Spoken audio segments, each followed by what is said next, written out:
Madame, Monsieur, bonjour. Merci de nous rejoindre à la une de l'actualité. Le coup d'envoi officiel des épreuves du baccalauréat, session juin 2024, à partir de Borj Beji Mourtal, en présence du ministre de l'Éducation nationale, Abdelhakim Belabed. Plus de 860 000 candidats sont concernés. Suite à la promulgation du décret présidentiel portant convocation du corps électoral pour la tenue d'une élection présidentielle anticipée, le samedi 7 septembre prochain, l'opération des retraits des formulaires de souscription des signatures individuelles ont débuté aujourd'hui au niveau du siège de l'ANI. Plusieurs partis politiques ont tenu des meetings populaires lors desquels ils ont affirmé que cette échéance est décisive eu égard aux enjeux régionaux et internationaux. On ira à Wadat Mania dans la wilaya de Mila où la campagne de récolte de l'ail bat son plein. Les agriculteurs s'affairent à cueillir ce produit très prisé par les consommateurs.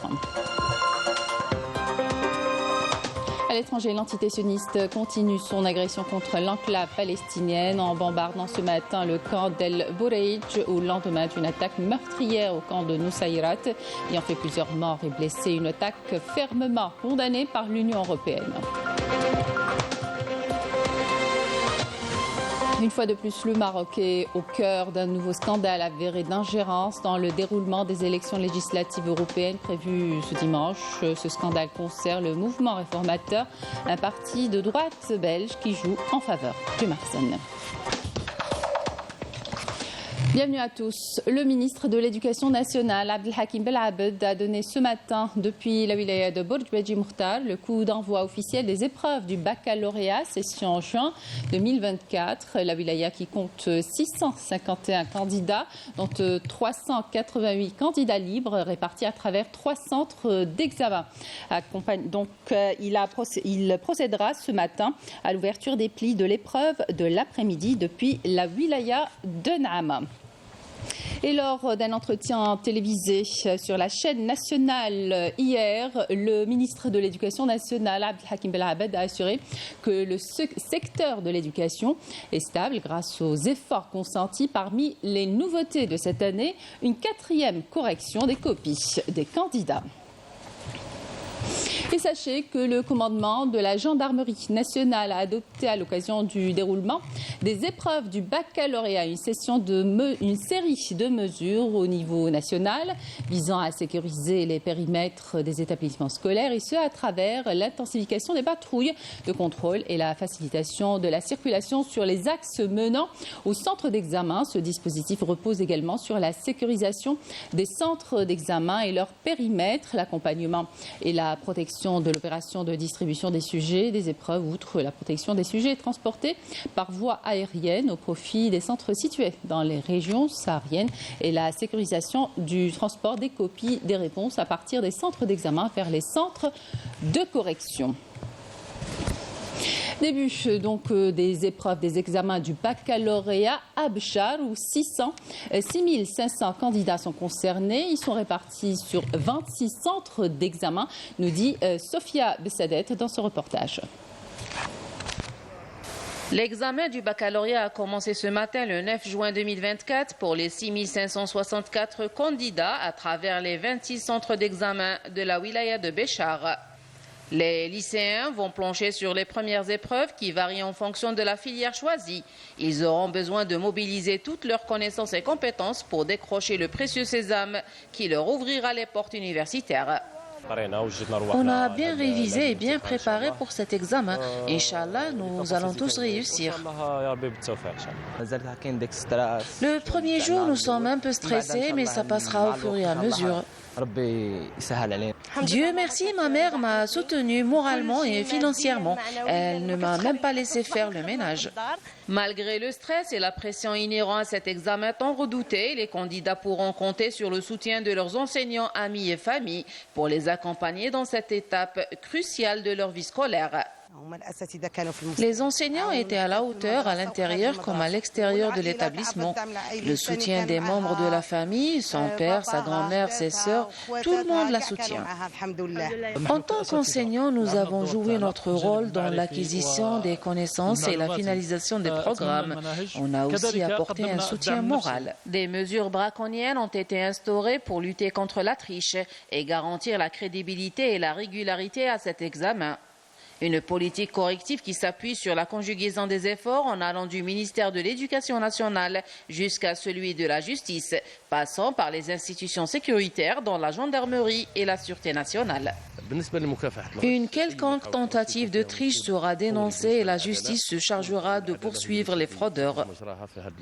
Nous souhaitons bonne chance et courage à tous les candidats pour ces épreuves qui marqueront sans aucun doute un tournant important dans leur parcours éducatif. Cet examen national d'envergure se déroulera jusqu'au 13 juin. Plusieurs mesures ont été prises pour assurer le bon déroulement des épreuves pour plus de 860 000 candidats qui se présenteront dans les 2869 centres d'examen mobilisés à travers le pays. C'est la nouveauté de cette année, une quatrième correction, l'introduction du baccalauréat, plutôt de la filière à Rina-Lorari.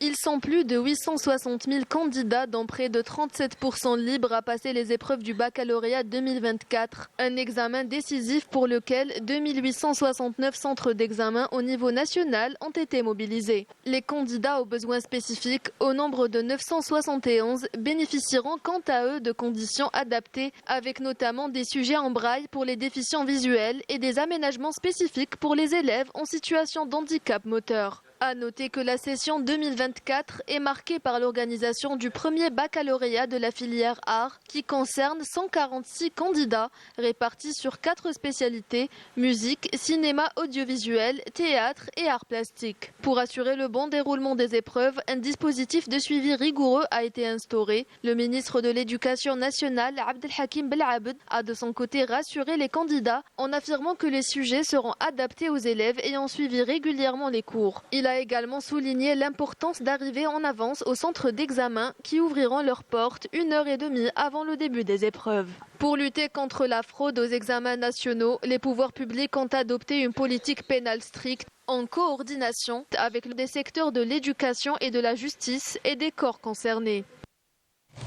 Suite à la promulgation du décret présidentiel portant convocation du corps électoral pour la tenue d'une élection présidentielle anticipée le samedi 7 septembre 2024, l'opération de retrait des formulaires de souscription des signatures individuelles ont débuté aujourd'hui au niveau du siège de l'ANI. L'autorité nationale indépendante des élections informe également que les postulants à la candidature ou leurs représentants peuvent se présenter directement au siège de l'ANI, munis des documents justificatifs ou prendre rendez-vous pour retirer les formulaires de souscription des signatures individuelles via la plateforme de l'ANI.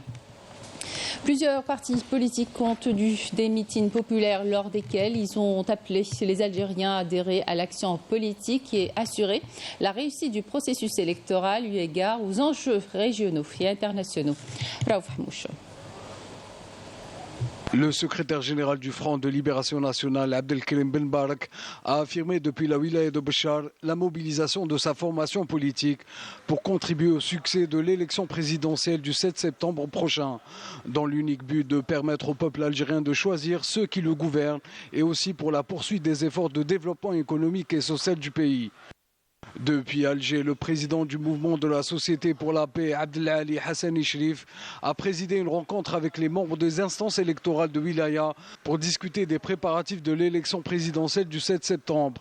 Dans une allocution prononcée à cette occasion, Hassani Shrif a précisé que cette rencontre visait à examiner le plan d'action du mouvement pour assurer la réussite de cette échéance importante et être à la hauteur de la récente décision du Conseil de la Choura entérinant la participation à l'élection. Depuis le siège de son parti dans la capitale et en présence des élites sportives nationales, Abdelkader Benguelina a souligné l'importance de renforcer le rôle du sport algérien pour faire face au plan visant les jeunes Algériens et les mettre à l'abri des fléaux comme la drogue et la contrebande. Le président du Front Al-Mustaqbel, Fatah Boutbek, a affirmé depuis Alger que l'élection présidentielle prévue le 7 septembre prochain exigeait une forte adhésion de toutes les forces vives du pays. Boutbek précisant que le Conseil national du parti tiendra une session extraordinaire pour prendre une position honorable à cet égard. Le premier secrétaire national du Front des forces socialistes, Youssef Aouchiche, a souligné à Burj Bararij que son parti a choisi de participer à l'élection présidentielle du 7 septembre prochain pour inciter les Algériens à adhérer à l'action politique et assurer la réussite du processus électoral, notamment dans la conjoncture régionale actuelle. Ajoutant qu'en tant que parti politique, le FFS est de son devoir de répondre à l'appel lorsqu'il s'agit de l'unité nationale. Avec le démarrage officiel du processus électoral en Algérie, l'attention se tourne désormais vers les communes, à l'image de celle de Bdjaïa. Les cellules de souscription des candidats aux élections présidentielles sont déjà installées et tous les dispositifs sont en place pour garantir un scrutin démocratique et transparent. Reportage Naïma Haouch. La commune de Bdjaïa a mis les bouchées doubles pour être fin prête au lancement de l'opération de la convocation du corps électoral. Nous avons entamé les préparations en installant des cellules. Il y en a 2 au niveau du siège de la commune et 7 dans les annexes. C'est des cellules qui vont légaliser les souscriptions des candidats aux élections présidentielles. Et c'est des cellules qui vont travailler en double équipe, donc 8h, 20h, pendant 6 jours sur 7, excepté le vendredi. Pour la chargée des élections de la commune de Bdjaïa, tout est fin prêt pour mener à bien cette opération. La commune de Bdjaïa a pris toutes les dispositions nécessaires pour faire réussir le processus électoral dans toutes ses étapes. Les préparatifs préalables à l'organisation de l'opération de légalisation de souscription des signatures au profit des candidats à l'élection présidentielle sont fin prêts. Tout est prêt au niveau de la commune de Bdjaïa pour abriter cette opération. La commune de Bdjaïa abrite 40 centres de vote. L'électorat de la commune de Bdjaïa a atteint 101 730 électeurs. Les citoyens que nous avons accostés sur place n'ont pas manqué de montrer leur satisfaction. C'est tout le monde qui parle des élections présidentielles au niveau de notre pays. C'est tout à fait normal, voilà. Par rapport aux préparatifs, je pense que c'est pris en charge aussi. Je remercie à l'occasion les fonctionnaires et les responsables de la commune de Bdjaïa. Dans l'ensemble, nous sommes prêts et tous les moyens sont disponibles. Nous ferons tout pour assurer la réussite de cet événement. J'espère que tous les Algériens du nord au sud et de l'est à l'ouest seront au rendez-vous. C'était bonne chose pour l'Algérie. Sur les 52 communes que compte la wilaya, la commune de Bdjaïa s'est également dotée de la fibre optique pour le bon déroulement de l'opération. Une réunion au consulat d'Algérie à Marseille a regroupé les Algériens de la ville pour discuter des échéances présidentielles à venir et à des préoccupations liées à ces élections. Les participants ont abordé les enjeux clés de la campagne de sensibilisation qui vise à informer les futurs électeurs. La correspondance signée Afaf Belouchette. Sur les listes électorales, ça se fait automatiquement après obtention du passeport ou non? La question, c'est qu'ici à Marseille, il y a beaucoup d'Algériens qui sont dans des situations irrégulières. Est-ce qu'ils ont le droit de voter maintenant ou pas? Où, quand, comment? De nombreuses et pragmatiques questions sur la forme auxquelles le consul général à Marseille a dû répondre avec pédagogie aux associations et membres de la communauté civile franco-algérienne à Marseille. Une réunion d'information autour de l'échéance présidentielle en septembre prochain et ses enjeux. D'autres questions portées sur le fond, le pourquoi. 11 mois sur 12 en France. Quel est l'intérêt démocratique pour nous de participer à une élection ? Là où les réponses lui sont parvenues cette fois-ci de la salle, chacun pesant de son argument. À un moment où ici en France, nous sommes devenus de boucs émissaires, qu'on nous montre du doigt jusqu'au matin, nous avons un pays, un grand pays qui s'appelle l'Algérie. Autre question primordiale est celle qui touche à la campagne de sensibilisation dans une circonscription consulaire aussi étendue. Je sais qu'on est plus de 20 000, il me semble-t-il, mais comment diffuser l'information ? Là aussi, de nombreuses voix se sont exprimées pour exposer la meilleure stratégie d'information des ressortissants. pensé une stratégie dans les réseaux sociaux et sensibiliser toute la communauté algérienne en France et en particulier à Marseille de venir s'inscrire. Passe à nous de consulter, de faire un travail honorable dans le monde associatif. Je pense qu'on peut tous réussir, quoi. Des associations donc motivées et très engagées afin de contribuer au succès de ce rendez-vous important avant et pendant le scrutin.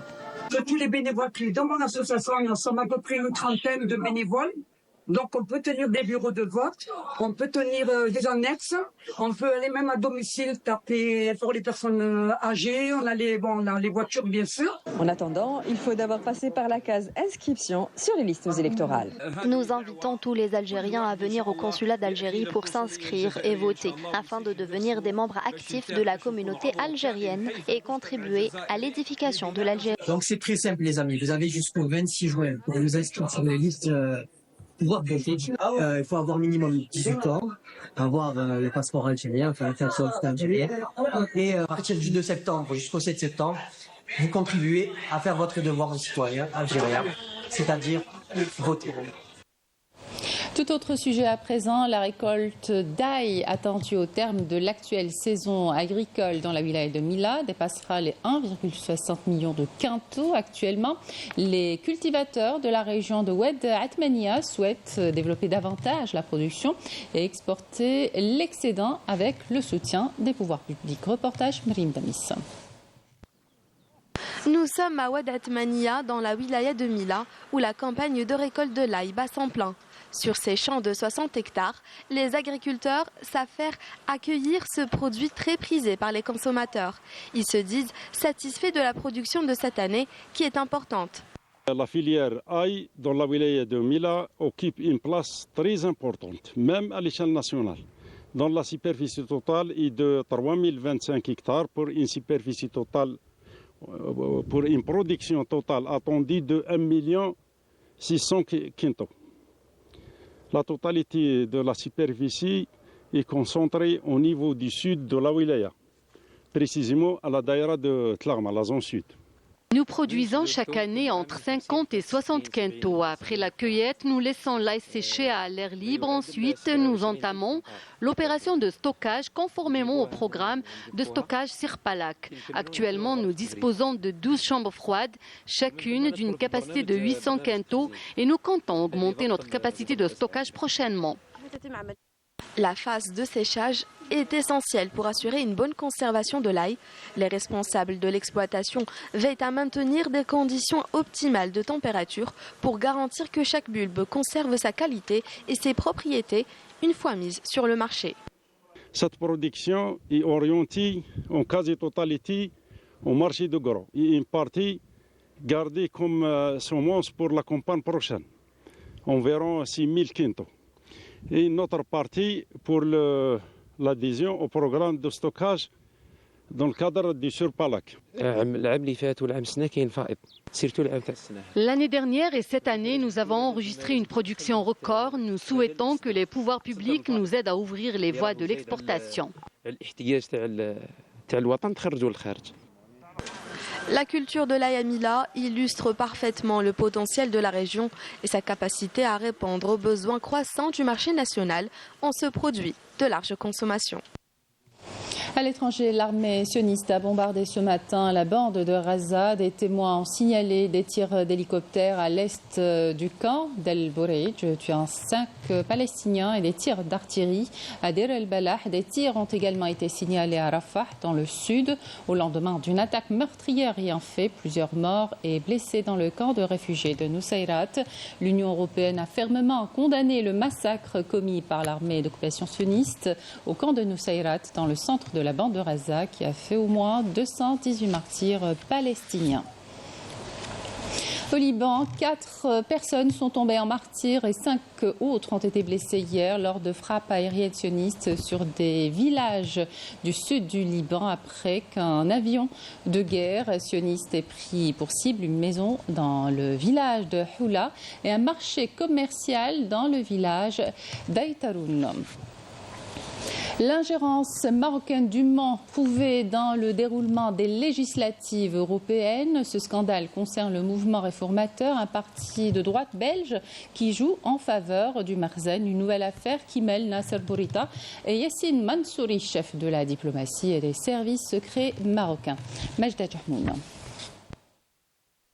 Une fois de plus, le Maroc est au cœur d'un nouveau scandale avéré d'ingérence marocaine dans le déroulement des élections législatives européennes prévues ce dimanche. En effet, des captures d'écran accablantes révélées par une personne qui préfère garder l'anonymat ont démontré que les services de Nasser Bourita ainsi que Yassine Mansouri, chef de la diplomatie et des services secrets marocains, font tout pour avoir une main sur ce scrutin. Ce scandale concerne le mouvement réformateur, un parti de droite belge qui joue en faveur du Marzen. Ce dernier s'est servi d'une liste communautaire de ce parti sur WhatsApp pour diffuser des messages et des images dans le but de défendre son occupation du territoire sahraoui. Les complices de Rabat belgeo-marocains, dont certains seraient sionistes, ont constitué des réseaux communautaires virtuels appartenant à d'autres formations politiques belges, mais aussi en France et en Europe, ce qui a augmenté la tension des relations entre le Maroc et les institutions européennes, notamment suite au scandale Marocgate, qui implique l'utilisation du logiciel espion Pegasus. Toutes ces pratiques mafieuses montrent clairement que le Maroc est prêt à tout pour justifier ses atteintes aux droits de l'homme et ses crimes coloniaux sur le territoire sahraoui, coûte que coûte. Parlons à présent de cette passerelle entre les peuples qui œuvrent à la solidarité entre les générations et luttent contre toute forme de discrimination. Il s'agit de l'association Givors Mémoire, implantée à Lyon. Elle fait en sorte de resserrer les liens entre notre communauté établie en région lyonnaise et leur pays d'origine, ce qui permet de renforcer le sentiment d'appartenance chez ses membres et œuvre à préserver et transmettre l'héritage culturel algérien auprès des générations nées en France. Reportage de notre envoyé spécial Hicham Daouf. Créé le 18 octobre 2018, Givors Mémoire et Dakira figure parmi les associations qui activent au sein de notre communauté établie à l'étranger, plus précisément dans la commune de Givors à Lyon. Les membres de cette association œuvrent pour la transmission de la mémoire de toute une nation, mais aussi la mise en valeur de toutes les dates historiques liées à la résistance du peuple algérien face aux colonisateurs.